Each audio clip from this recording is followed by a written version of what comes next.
Baru nak tahu cara macam ni akan buatkan telur masin kita tak berapa nak masin, lepas tu sedap dah. Senang je cara dia. Jom. Ikutlah telur apa yang awak nak pakai. Dan gunakan telur ayam je. Nak dah bersihkan. Lepas tu nak letakkan cuka sikit.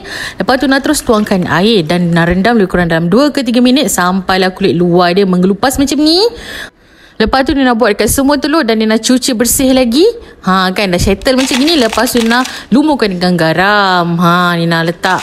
Nak basahkan telur kita ni kan. Barulah dia boleh melekat dekat telur macam gini. Lepas tu nak transfer dekat Tupperware yang dah ada garam ni. Kalau nak lagi bagus telur ni satu-satu, awak boleh bungkus tau. Lagi cepat kaedah ni Lepas tu bolehlah tabur-tabur je. Sebab ni tak urgent, ni letak je kat Tupperware macam gini.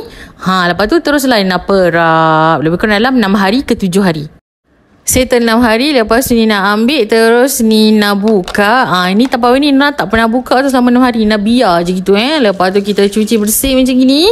Lepas tu bolehlah terus rebus. Dan tada, dah siap.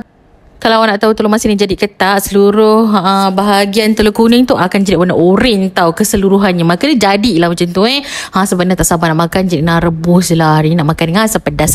Okey lah, kalau ada cara lain selain daripada cara ini dan juga cara yang letak air macam biasa tu, bolehlah komen kat bawah Okey, itu saja untuk kali ni. Bye bye.